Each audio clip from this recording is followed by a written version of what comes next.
इनके पेट में दर्द हो रहा है, लगातार पेट खराब हो रहा है, हुड्डा का भी खराब हो रहा है, INLD का भी हो रहा है, दुष्यंत का भी हो रहा है, सभी के पेट खराब हो रहा है। क्यों कि ये गरीब का बेटा क्यों है इस पद के ऊपर बैठ गया, क्यों गरीब के लोगों को वो सुविधाएं पहुंचाने लगा है।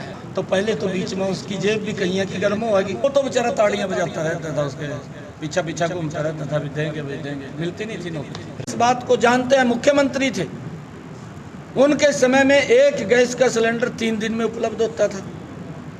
अगर ब्लैक में किसी ने लेना होता था 1 घंटे में आ जाता था। ये भी मालूम था उनको कि ब्लैक के अंदर कहीं ना कहीं जेब गर्म होकर के कहीं जेबें गर्म हो जाती होंगी, उसके कारण से ब्लैकमेलिंग चलती थी। परंतु आज व्यक्ति को चिंता नहीं है, उसके घर के अंदर ही गैस का सिलेंडर पहुंचता है और सुविधा से मिलता है। ये काम भी हमारी सरकार ने किया है। और कांग्रेस के समय में, भूपेंद्र सिंह हुड्डा के समय के अंदर भेदभाव बढ़ता जाता था, चाहे नौकरियों के अंदर था। आज वो इस प्रकार का बात करते हैं कि हम इतनी नौकरी देंगे, इतनी नौकरी देंगे। जितनी वो नौकरी देने की आज बात कर रहे हैं भूपेंद्र सिंह हुड्डा, कांग्रेस के मुखिया, आज जो उनका बयान करनाल के अंदर आया था कि मैं 2 लाख नौकरियां दूंगा, मैं उनको ये पूछना चाहता हूँ, बार बार ये बात पूछ रहा हूँ, कांग्रेस के नेताओं से पूछ रहा हूँ, 10 साल प्रदेश के मुख्यमंत्री रहे, आपकी सरकार रही, 10 सालों में आपके पास सारा एजेंडा था, आपको क्यों दिखाई नहीं दिया कि नौकरियों की पोस्टें खाली पड़ी हैं, उनको भरा जाए? कितनी नौकरियां आपने दी हैं हरियाणा प्रदेश के युवाओं को, किस आधार पर दी हैं? क्या क्या भ्रष्टाचार होता था, कैसे लिस्टें बनती थी, लिस्टों के आधार के ऊपर नौकरी दी जाती थी, बताने का काम करें। और आज हमने कहा है, हम ट्रांसपेरेंसी तरीके से बिना पर्ची बिना खर्ची के हरियाणा प्रदेश के गरीब को भी नौकरी दे रहे हैं। कांग्रेस के समय में भूपेंद्र सिंह हुड्डा मुख्यमंत्री थे, गरीब का वोट ले लेते थे, नौकरी का अधिकार नहीं था, नौकरी नहीं मिलती थी गरीब व्यक्ति को, वो तो बेचारा ताड़ियां बजाता रहता था, उसके पीछा पीछा घूमता रहता था, भी देंगे भाई देंगे, मिलती नहीं थी नौकरी। परंतु आज अगर सिस्टम को ठीक किया है, आज गरीब माँ का बेटा भी हरियाणा सरकार के अंदर बिना पर्ची बिना खर्ची के SCS अधिकारी लगा है। आज बिना पर्ची बिना खर्ची के तहसीलदार लग रहे हैं, आज बिना पर्ची बिना खर्ची के BDO लग रहा है, आज बिना पर्ची बिना खर्ची के हरियाणा पुलिस के अंदर इंस्पेक्टर लग रहे हैं। इस सिस्टम को बनाया है और वो लोगों के अंदर भ्रम किस्ती झूठ बोलते हैं। इस झूठ को अब नहीं बिकने देंगे, ना इस झूठ को चलने देंगे। ये भ्रष्टाचार के अंदर लिप्त लोग हैं, किस प्रकार की ये बातें करते हैं।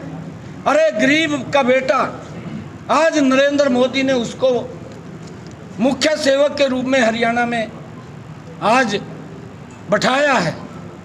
इनके पेट में दर्द हो रहा है, लगातार पेट खराब हो रहा है, हुड्डा का भी खराब हो रहा है, INLD का भी हो रहा है, दुष्यंत का भी हो रहा है, सभी के पेट खराब हो रहे हैं। क्यों कि ये गरीब का बेटा क्यों है इस पद के ऊपर बैठ गया, क्यों गरीब के लोगों को वो सुविधाएं पहुंचाने लगा है। आज गरीब व्यक्ति की चिंता हो रही है।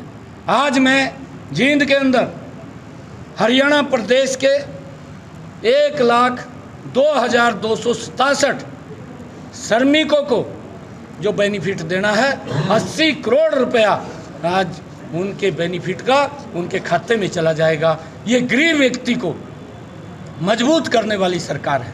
आज तक इन्होंने गरीब की नहीं सोची, अगर कोई सोच रहा है हमारी सरकार सोच रही है। राहुल, और ये लगातार भूपेंद्र सिंह हुड्डा, क्योंकि मैंने कहा है कि गरीब का बच्चा आज हरियाणा का मुख्य पद के ऊपर बैठा है, इनको हजम नहीं हो रहा।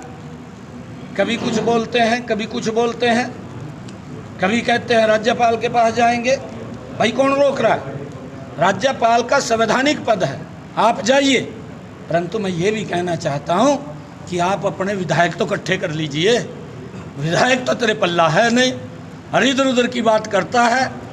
अभी 12 तारीख को विश्वास मत हासिल किया है हमारी सरकार ने, अल्पमत में कांग्रेस है, कांग्रेस का सुपड़ा साफ करने वाले हैं हरियाणा प्रदेश के गरीब व्यक्ति मिल करके, आम जन मिल करके कांग्रेस को बाहर का रास्ता दिखाने वाले हैं। कह रहे हैं कि उनकी सरकार बनते जो ऑनलाइन पोर्टल्स वापस लेंगे वो। बिल्कुल वो जो बात कह रहे हैं, क्योंकि हमारी सरकार ने भ्रष्टाचार के ऊपर अंकुश लगाया है। अब इनकी जेब तो गर्म नहीं होगी। अब तो इनको पीड़ा तो इसी बात की है कि भाई पोर्टल के माध्यम से घर बैठे ही व्यक्ति को लाभ पहुंच जाता है। आज मैं 80 करोड़ रुपए देने वाला हूं, 80 करोड़ रुपया हरियाणा प्रदेश के गरीबों को देने वाला हूं, डायरेक्ट उसके खाते में जाएगा। अगर कांग्रेस की सरकार होगी और पोर्टल बंद करेगा तो पहले तो बीच में उसकी जेब भी कहीं की गर्म होगी, तो उस व्यक्ति पर कहाँ पहुँचेगा। ये पीड़ा है इनको। क्यों गरीब व्यक्ति को सीधा पैसा देना, सीधा लाभ पहुँचाना शुरू कर दिया है। ये लोग तो ये सोचते थे कि वो गरीब की जेब में से भी कुछ ना कुछ निकल करके मेरी जेब में आ जाए, उनको सुविधा नहीं देते थे। मैं इसका तो उदाहरण है आपके सामने। आज मैं ये बात कह रहा हूँ, मैं 80 करोड़ रुपए देने वाला हूँ और वो गरीब के खाते के अंदर जाएगा, सीधा उसके घर में जाएगा, कोई बिचौलिया नहीं है, डायरेक्ट लाभ मिलेगा। इनके समय के अंदर ये पोर्टल को ख़त्म कर देंगे, उसके अंदर से आधे पैसे नो तो खुर्द बुर्द कर देते थे, आपके भ्रष्टाचार की भेंट चढ़ जाता था। ये इनको पीड़ा यही है कि वो भ्रष्टाचार हमने कर दिया। राहुल गांधी वायनाड छोड़ रहे हैं, वहाँ से प्रियंका गांधी चुनाव लड़ेंगी, ऐसे में एक ही परिवार के 3 सदस्य संसद के अंदर रहेंगे अगर वो जीतती हैं तो। देखिए, मैंने कहा है कि परिवारवाद है, परिवार से बाहर तो सोचते नहीं। वहाँ कोई और भी कार्यकर्ता हो सकता है कि भाई उस कार्यकर्ता का जो मेहनत कर रहा है लंबे समय तक कि उसको वहाँ से चुनाव लड़ाया जाए। परिवारवाद है, परिवारवाद यहाँ पर है। और कांग्रेस पार्टी ये किस प्रकार से वाहवाही लूटने का काम कर रहे हैं। 10 साल के बाद भी, 10 साल हो गए, तीसरी बार नरेंद्र मोदी जी ने प्रधान सेवक के रूप में शपथ लिया है। कांग्रेस लगातार 2 डिजिट में ही बनी हुई है, 2 डिजिट में।